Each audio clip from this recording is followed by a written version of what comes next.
Tech Cocktail Conversations, candid insights from startup founders, entrepreneurs, and thought leaders from around the globe.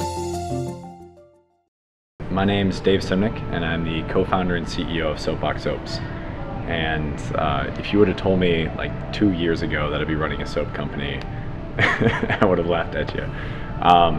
So every time that we sell a bar of soap or any one of our products, we donate a bar of soap to a child in need anywhere in the world.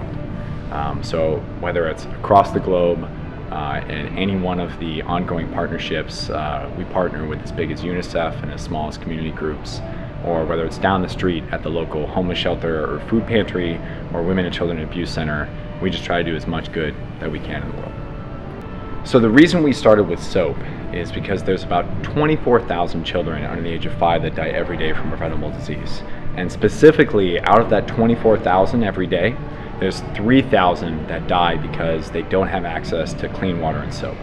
So there's a lot of people like Charity Water or Bill and Melinda Gates Foundation that are focusing on the water aspect, and we decided to focus on the aspect that wasn't being taken care of, which is soap. Now, in the developed world, or primarily in the United States culture, the idea of using soap is just, it's ingrained since birth. After you go to the bathroom, wash your soap. Before you eat, wash with soap. If you get dirty, you see dirt on your hands, just wash with soap. And around the world, that's not the case. And a lot of that is because of access, but really it's about education and culture. So the thing that we really focus on as a company is trying to ingrain this idea that washing your hands should be thoughtless. It should happen the moment you start to see your hands get dirty, or the moment you're actually going to use your hands to ingest something, you should wash with soap. And that can prevent tons and tons of diseases. So before vaccinations, before big development projects, something as simple as a bar of soap could really save lives. What inspired me to be an entrepreneur was this consistent yearning for a greater challenge. I wanted to do something meaningful.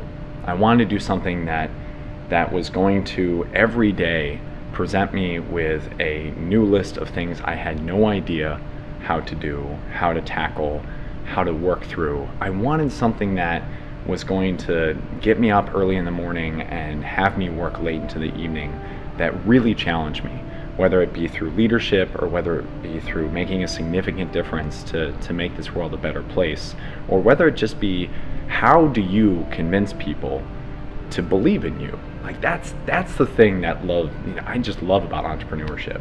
I think entrepreneurs, one of the biggest things, if you ask enough, and I know you guys have, I think probably one of the common themes you'll find among entrepreneurs is this yearning to do better.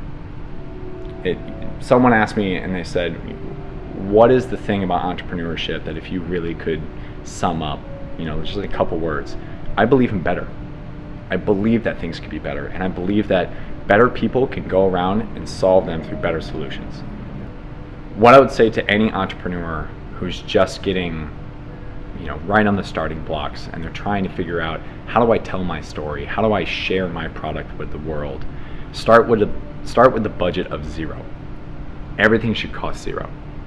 And the reason everything should cost zero is your friends and family will promote your idea because they care about you.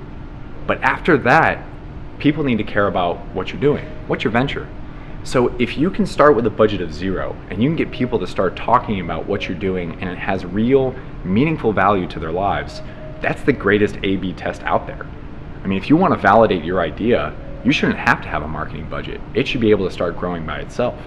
Once it starts getting that traction, that's where you throw fuel on the fire. That's where you start putting money behind PR campaigns and so on and so forth.